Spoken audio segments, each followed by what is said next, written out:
யாழில் திருவிழாவுக்கு சென்றவர்களுக்கு நேர்ந்த அதிர்ச்சி. இதுவரையில் 157 பேர் வைத்தியசாலையில். எரிபொருள் விலை அதிகரிப்பு நாட்டில் பொருளாதாரத்தில் தாக்கம். நாடாளுமன்றத்தில் பிரதமர் விளக்கம். சீரற்ற காலநிலைக்கு பின்தொடரும் அபாயம். ஆபத்தான நிலையில் பிரதான வீதிகள். FCIDயிலிருந்து வெளியேறினால் நாமல் ராயபக்ச.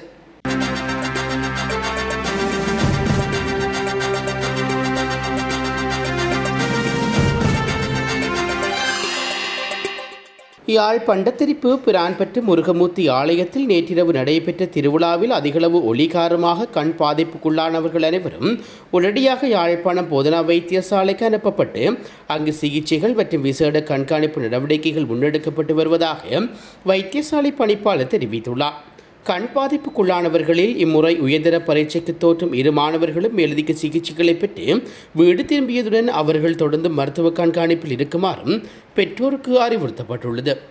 இதற்காக யாழ்ப்பாண போதனா வைத்தியசாலையில் தனியான விடுதியொன்று ஒதுக்கப்பட்டு அனுமதிக்கப்பட்டவர்களுக்கு மேலதிக வைத்தியர்கள், தாதியர்கள் மற்றும் ஊழியர்களின் பங்களிப்புடன் சிகிச்சைகள் முன்னெடுக்கப்பட்டு வருகின்றன.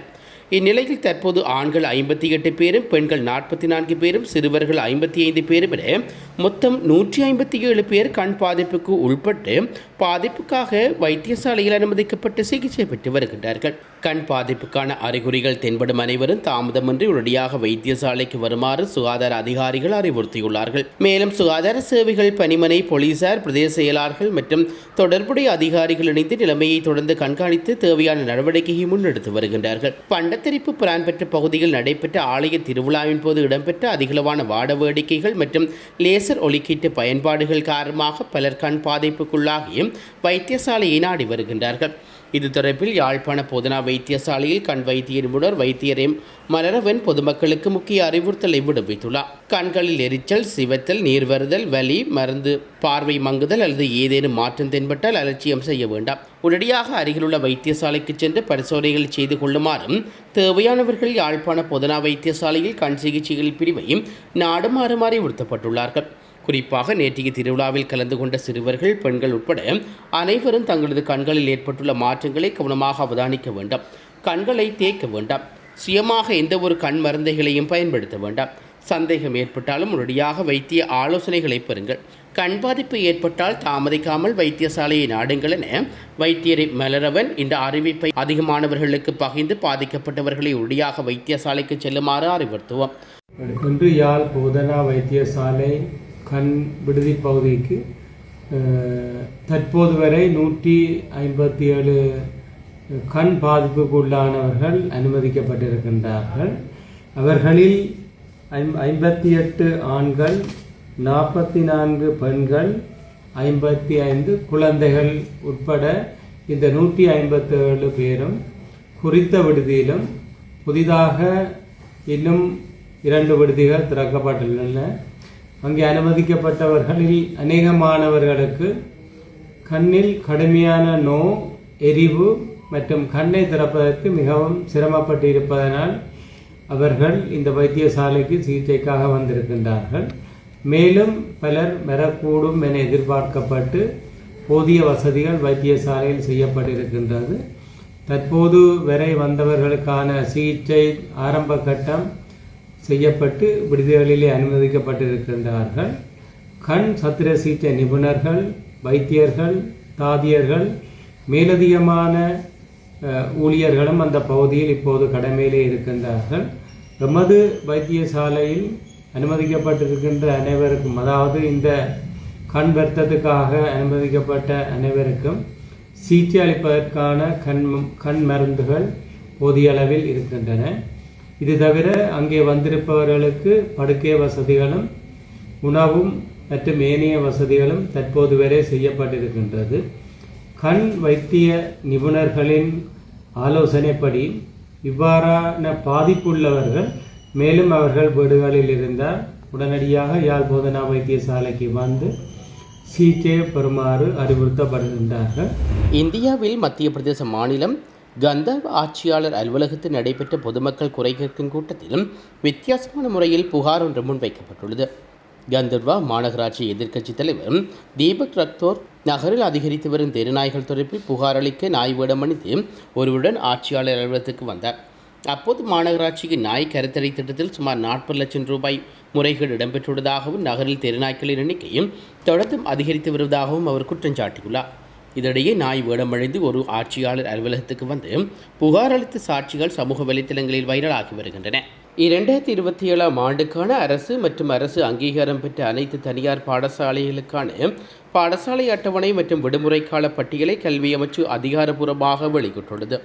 அதன்படி முதலாம் தவணை 2027 1/4 திங்கள் தொடக்கம் 2027 4/9 வெள்ளி வரை நடத்தப்பட்டு திட்டமிடப்பட்டதுடன் பாடசாலை விடுமுறை 2027 4ஆம் மாதம் 10ஆம் தேதி தொடக்கம் 4ஆம் மாதம் 25ஆம் தேதி வரை வழங்க திட்டமிடப்பட்டுள்ளது.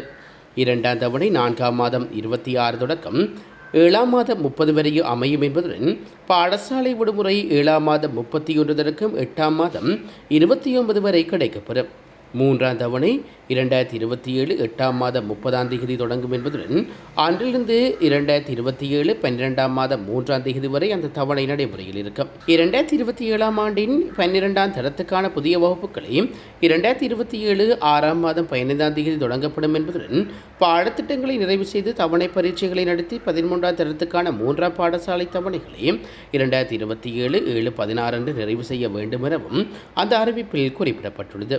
2027ஆம் ஆண்டில் முன்மொழியப்பட்ட அரசு விடுமுறை நாட்கள் மற்றும் பாடசாலை நாட்காட்டிகளின்படி அனைத்து பாடசாலைகளின் 197 நாட்கள் இயங்க திட்டமிடப்பட்டுள்ளது. 2027 காப்போத்த உயர்தர பரீட்சை 2027 ஆகஸ்ட் மாதத்திலும் 2027 காப்போத்த சாதாரண பரீட்சை 2027 டிசம்பர் மாதத்தில் நடத்தப்பட உள்ளதாக அந்த அறிவிப்பில் மேலும் தெரிவிக்கப்பட்டுள்ளது. சர்வதேச சந்தையில் மசகு எண்ணெய் விலை ஏற்பட்டுள்ள அதிகரிப்பு இலங்கையின் உள்நாட்டு பொருளாதாரத்திலும் பொதுமக்களின் வாழ்க்கை செலவிலும் கடுமையான தாக்கத்தை ஏற்படுத்தியுள்ளதாக பிரதமர் ஹரணி அமரசூரிய நாடாளுமன்றத்தில் தெரிவித்துள்ளார். இத்தொடர்பில் அவர் மேலும் உரையாற்றுகையில் 2026ஆம் ஆண்டில் முதல் 6 மாதங்களில் சமையல் எரிவாயு உட்பட எரிபொருட்களின் இறக்குமதி செய்வதற்கு 3168 மில்லியன் அமெரிக்க டாலர்கள் செலவிடப்பட்டுள்ளது. இது கடந்த ஆண்டில் இதே காலகட்டத்தில் 1995 மில்லியன் அமெரிக்க டாலர்களாக இருந்து வந்துள்ளது. இதன்படி கடந்த ஆண்டில் இதே காலப்பகுதியில் ஒப்பிடுகையில் இந்த ஆண்டில் முதல் பாதியில் எரிபொருள் இறக்குமதிக்கான செலவு குறிப்பிடத்தக்க அளவில் அதிகரித்துள்ளதாக சுட்டிக்காட்டப்பட்டுள்ளது. நிதி மற்றும் விலை ஸ்திரத்தன்மையை பேணும் நோக்கில் இந்த ஆண்டு மே மாதத்தில் மத்திய வங்கியில் ஓரிரவு கொள்கை வட்டி வீதம் 100 அடிப்படை புள்ளிகளால் உயர்த்தப்பட்டு 8.75% நிர்ணயிக்கப்பட்டுள்ளது. சப்பக்கஸ்கந்த எண்ணெய் சுத்திகரிப்பு நிலையத்துக்கு தேவையான மசகு எண்ணெய் மற்றும் விசேட எரிபொருள் வகையை இறக்குமதி செய்ய தனித்தனியான கேள்விப்பத்திர நடைமுறைகள் பின்பற்றுவதுடன் விலை மதிப்பீடுகளின் வெளிப்படைத்தன்மை உறுதிப்படுத்தப்பட்டுள்ளது. இதேவேளை நாட்டின் ஏற்றுமதி துறையில் உணவு, உரம் மற்றும் ரசாயன பொருட்கள் உட்பட பொருட்கள் சர்வதேச சந்தையில் கடுமையான விலை போட்டியை அதிகரித்துள்ள போக்குவரத்து செலவுகளையும் எதிர்கொண்டு வருவதாக சுட்டிக்காட்டப்பட்டுள்ளது. வடக்கு கிழக்கில் காணிகளை விரைவில் விடுவிப்பது தொடர்பில் ஜனாதிபதி அறிவுறுத்தியுள்ளார். யுத்த காலத்தில் பாதுகாப்பு படையினரால் கையகப்படுத்தப்பட்டு தற்போது விடுவிக்கப்படக்கூடிய என்று அடையாளம் காணப்பட்டுள்ள வடக்கு மற்றும் கிழக்கு மாகாணங்களில் உள்ள காணிகளை உடனடியாக விடுவித்து சம்பந்தப்பட்ட தரப்பிடம் கையளிக்குமாறு ஜனாதிபதி அனுகுமார் திசாநாயக்க பாதுகாப்பு பிரிவிற்கு அறிவுறுத்தி வழங்கியுள்ளார். வடக்கு மற்றும் கிழக்கு மாகாணங்களில் யுத்த காலத்தில் இராணுவ முகாம்களை அமைப்பதற்காக கையகப்படுத்தப்பட்ட தனியார் காணிகள் மற்றும் பொதுமக்களால் பயன்படுத்தப்பட்ட அரச காணிகளை மீண்டும் சம்பந்தப்பட்ட தரப்பிடம் கையளிப்பதை துரிதப்படுத்துவது தொடர்பாக கலந்துரையாடல் நாடாளுமன்ற கட்டடத் தொடரில் ஜனாதிபதி தலைமையில் நடைபெற்றது. இதன்போது ஜனாதிபதி இந்த அறிவுறுத்தல்களை வழங்கியுள்ளார். தேசிய பாதுகாப்பு மிகவும் முக்கியமானது என தெரிவித்த ஜனாதிபதி தேசிய பாதுகாப்பின் தேவைகளுக்காக இராணுவ முகாம்கள் எங்கு அமைக்கப்பட வேண்டும் என்பதை தீர்மானிப்பதையும் முப்படையினர், போலீசார் உட்பட பாதுகாப்பு துறையினரும் பொறுப்பு எனவும் அவர் குறிப்பிட்டுள்ளார். அதன் அடிப்படையில் இந்த காணிகளை விடுவிக்க முடியும், இந்த காணிகளை விடுவிக்க முடியாது என்பது தொடர்பிலும் இறுதி தீர்மானத்தை மேற்கொள்ளுமாறு ஜனாதிபதி பாதுகாப்பு தரப்பினருக்கு அறிவுறுத்தியுள்ளார். மேலும் பாதுகாப்பு தேவைகளுக்கான அவசியமான காணிகளின் அளவை தீர்மானிக்கும் போது இயன்றவரை மக்களின் கோணத்தில் சிந்தித்து விடுவிக்கக்கூடிய அதிகபட்ச காணிகளை விடுவிக்குமாறும் ஜனாதிபதி வலியுறுத்தியுள்ளார். இவ்வாறு காணிகளை மீள வழங்குவதுடன் அந்த மக்களின் வாழ்வாதாரத்தை மீள கட்டியெழுப்புவதற்கான வாய்ப்புகளை ஏற்படுத்திக் கொடுக்க வேண்டியதன் அவசியத்தையும் ஜனாதிபதி சுட்டிக்காட்டியுள்ளார். பலாங்கொட பின்னவல பகுதியில் தனது 2 பிள்ளைகளை தாக்கிய தந்தையொருவர் கைது செய்யப்பட்டு விளக்கமறியலில் வைக்கப்பட்டுள்ளார். மத்திய கிழக்கு நாட்டில் தொழில் நிமித்தம் சென்றுள்ள தனது மனைவி பணம் அனுப்பவில்லை என்று தொலைபேசி அழைப்புகளுக்கு பதிலளிப்பதில்லை என்று கூறி குறித்த நபர் தனது 2 பிள்ளைகளையும் தாக்கியுள்ளார். பின்னர் இந்த தாக்குதலை காணொலியாக பதிவு செய்து தனது மனைவிக்கு அனுப்பியுள்ளதாக காவல்துறையினர் தெரிவித்துள்ளார்கள். இச்சம்பவம் தொடர்பில் 26 வயதுடைய தந்தை ஒருவர் காவல்துறையால் கைது செய்யப்பட்டுள்ளார். கைது செய்யப்பட்ட தந்தையை எதிர்வரும் 2ஆம் தேதி வரை விளக்குமறியல் வைக்குமாறு பலாங்கொட நீதிவான் உத்தரவு பிறப்பித்துள்ளது. தாக்குதலுக்குள்ளான 2 சிறார்கள் உடனடியாக மீட்கப்பட்டு மேலதிக சிகிச்சைகள் மற்றும் மருத்துவ பரிசோதனைக்காக பலாங்கொட மருத்துவமனையில் அனுமதிக்கப்பட்டுள்ளார்கள். இச்சம்பவம் தொடர்பாக முழுமையான பின்னணியை கண்டறிவதற்கான காவல்துறையினர் தொடர்ந்து தீவிரமான விசாரணைகளை முன்னெடுத்து வருகின்றமை குறிப்பிடத்தக்கது. நுவரெலியா மாவட்டத்தில் நித்பா புயல் மற்றும் அண்மைய சீரற்ற காலநிலை காரணமாக ஏற்பட்ட மண் சரிவு, கற்கள் புரள்வு மற்றும் மரங்கள் முறிந்து விழுதல் போன்ற பாதிப்புகளின் தாக்கம் இன்னும் தொடர்வதாக மக்கள் தெரிவிக்கின்றனர். சீரற்ற காலநிலை காரணமாக மலையகத்தில் பல பகுதிகளில் பிரதான வீதிகளின் போக்குவரத்து தடைப்பட்டதுடன் மக்களின் அன்றாட நடவடிக்கைகளும் பாதிக்கப்பட்டன. மரங்கள் முறிந்து விழுந்ததன் காரணமாக பல்வேறு உடைமைகளுக்கு சேதம் ஏற்பட்டதுடன் பல சந்தர்ப்பங்களில் பொது போக்குவரத்தும் பாதிக்கப்பட்டது. எனினும் அனர்த்தங்கள் ஏற்பட்ட பின்னர் பாதுகாப்பு நடவடிக்கைகள் முன்னெடுக்கப்பட்ட போதிலும் அனர்த்தங்கள் ஏற்படுவதற்கு முன்னர் மேற்கொள்ள வேண்டிய முன்னெச்சரிக்கை நடவடிக்கைகள் போதுமானதாக இல்லை என மக்கள் குற்றம் சாட்டுகின்றார்கள். சீரற்ற காலநிலையின் பின்னர் நுவரெலியா மாவட்டத்தின் பல பிரதான வீதியோரங்களில் மண் சரிவு ஏற்பட்டதுடன் மண் அரிப்பினால் வேர்கள் வெளிப்படை தன்மையற்ற நிலையில் பல மரங்கள் ஆபத்தான நிலையில் காணப்படுகின்றன. குறிப்பாக வீதிகளுக்கு அருகாமையில் சாய்ந்த நிலையில் காணப்படும் இம்மரங்கள் சிறிய காற்று அல்லது மழை ஏற்பட்டாலும் முறிந்து வீதியில் விழக்கூடிய அபாயம் காணப்படுவதாகவும் தெரிவிக்கப்படுகிறது. இதனால் எதிர்காலத்தில் வாகனங்கள் மற்றும் பொதுமக்களுக்கு பாதிப்பு ஏற்படுவதற்கான வாய்ப்புகள் காணப்படுகின்றன. ஆபத்தான நிலையில் உள்ள மரங்கள் உரிய முறையில் அடையாளம் கண்டு அவற்றுக்கு கேபிளை பொருத்துவது அல்லது ஏனைய பாதுகாப்பு முறைகளை கையாளுவதன் மூலம் மரங்கள் சரிந்து விடுவதை தடுக்க முடியும் என்று மக்கள் தெரிவிக்கின்றார்கள். இதன் மூலம் உயிர் மற்றும் உடைமைகள் சேதம் குறைப்பதுடன் மரங்களை பாதுகாக்க முடியும் எனவும் அவர்கள் குறிப்பிடுகின்றார்கள். எனினும் அவ்வாறான முன்னெச்சரிக்கை நடவடிக்கைகள் மேற்கொள்ள பொறுப்பு வாய்ந்த அதிகாரிகள் இதுவரை போதிய அளவு முன்வரவில்லை என்று குற்றம் முன்வைக்கப்படுகிறது. எனவே எதிர்வரும் காலங்களில் மீண்டும் சீரற்ற காலநிலை ஏற்படுவதற்கு முன்னர் நுவரெலியா மாவட்டத்தில் பிரதான வீதியோரங்களில் ஆபத்தான நிலையில் காணப்படுகின்ற மரங்கள் மற்றும் மண் சரிவு அபாய பகுதிகளை அடையாளம் கண்டு உடனடியாக உரிய பாதுகாப்பு நடவடிக்கைகளை மேற்கொள்ள வேண்டும் என்றும் பொதுமக்களுக்கு கோரிக்கை விடுவிக்கின்றார்கள். நீதிக்குற்ற விசாரணை பிரிவில் முன்னிலையாகின்ற ஸ்ரீலங்கா பொதுஜன பெரமுனவின் தேசிய அமைப்பாளரும் நாடாளுமன்ற உறுப்பினருமான நாமல் ராஜபக்ச அங்கிருந்து வெளியேறியுள்ளார். குறித்த விசாரணை பிரிவினால் முன்னெடுக்கப்பட்டு வரும் விசாரணை ஒன்று தொடர்பில் வாக்குமூலம் ஒன்றை பதிவு செய்வதற்காக இன்று முற்பகல் அவர் முன்னிலையாகியிருந்தார். நீதி குற்றப்புலனாய்வு பிரிவினால் முன்னெடுக்கப்பட்டு வரும் தொடர் விசாரணை ஒன்றின் தொடர்பில் வாக்குமூலம் வழங்குமாறு விடுவிக்கப்பட்ட அழைப்பாணைக்கமைய அவர் அங்கு சென்றுள்ளதாக தெரிவிக்கப்படுகிறது. இத்துடன் இன்றைய பிரதான செய்திகள் நிறைவேற்ற வருகிறது. தொடர்ந்து நாளை காலை பிரதான செய்திகளோடு இணைந்து கொள்ளுவோம். நன்றி. இதுபோன்ற செய்திகளை தெரிந்து கொள்ள யாழ் டிவி நியூஸ் சேனலை சப்ஸ்கிரைப் செய்து அருகே இருக்கிற பெல் பட்டனையும் கிளிக் செய்து கொள்ளுங்க.